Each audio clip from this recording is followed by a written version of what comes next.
அன்பு சொந்தங்களுக்கு திருக்குறள் வணக்கம். இன்றைக்கு குறளுக்குள்ள போறதுக்கு முன்னாடி சிலவற்றை நாம இங்க பார்க்கலாங்க.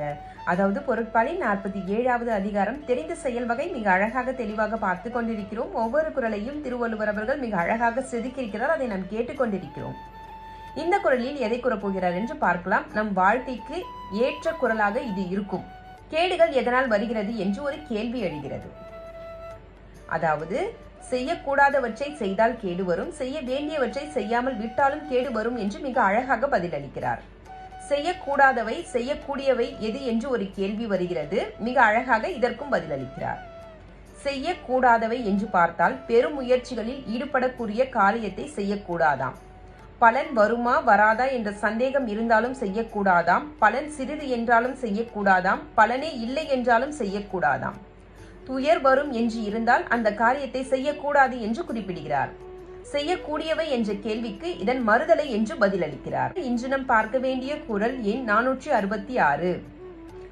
செய்தக்க அல்ல செய்யக்கெடும் செய்தக்க செய்யாமை யானும் கெடும்.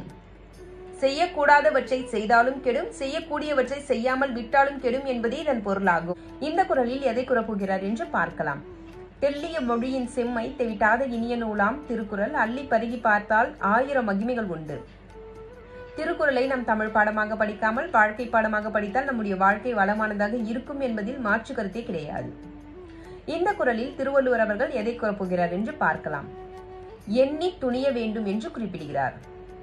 செய்யத்தக்கதை செய்ய வேண்டுமா, அப்பொழுது எண்ணி துணிக என்று குறிப்பிடுகிறார். எண்ணி துணிவதற்கு முன் நம்மிடம் பலம் இருக்கிறதா, வசதி வாய்ப்புகள் இருக்கிறதா என்பதை ஆராய்ந்து செயல்பட வேண்டுமா. அதாவது எது இழுக்கு தரும் என்ற கேள்விக்கு மிக அழகாக பதிலளிக்கிறார். எண்ணி துணிந்த பின் அதை எண்ணுவோம் என்பது இழுக்கு தரும் என்று குறிப்பிடுகிறார். இன்று நாம் பார்க்க வேண்டிய குறள் எண் 467. எண்ணி துணிக கருமம் துணிந்த பின் எண்ணுவோம் என்பது இழுக்கு. ஒரு செயலை செய்வதற்கு முன்னால் சிந்தித்து செயல்பட வேண்டும். செயல்பட்ட பிறகு எண்ணுவது என்பது இழுக்கு தரும் என்பதே இதன் பொருளாகும். இப்பொழுது குறளுக்குள் செல்லலாம். ஒரு தொழிலை தொடங்குவோம். அந்த தொழில் பலர் முன்னின்று துணை செய்தாலும் கெட்டுவிடும், எதனால் என்று ஒரு கேள்வி வருகிறது. அதற்கு மிக அழகாக பதிலளிக்கிறார். நாம் ஆசைப்பட்டு ஆராயாமல் தொழிலை தொடங்கும் பொழுது பலர் துணை செய்தாலும் கெட்டு போய்விடும் என்று பதிலளிக்கிறார். இன்று நாம் பார்க்க வேண்டிய குறள் எண் 468. ஆற்றின் வருந்தா வருத்தம் பலர் நின்று போற்றினும் பொத்துப்படும். ஒரு செயலின் முடிவு தெரியாமல் தொடங்கினால் பலர் துணை செய்தாலும் அது கெட்டுவிடும் என்பதே இதன் பொருளாகும். இந்த குறளில் எதை கூறப்போகிறார் என்று பார்க்கலாம்.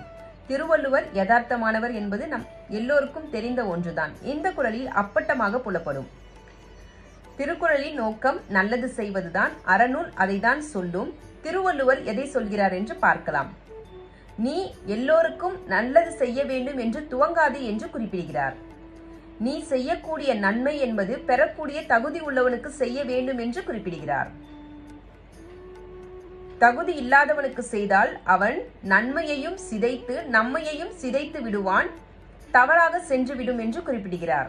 ஏதெல்லாம் சொல்றீங்கன்னு கேட்டீங்கன்னா கட்டாயம் காரணம் இருக்குங்க. இன்று நாம் பார்க்க வேண்டிய குறள் எண் 469. நன்றாற்றுள்ளும் தவறுண்டு அவரவர் பண்பறிந்தாற்றா கடை. ஒருவனின் இயல்பை பொறுத்து நன்மை செய்ய வேண்டும், இல்லாவிடில் நமக்கு தீமையாக முடிந்துவிடும் என்பதே இதன் பொருளாகும்.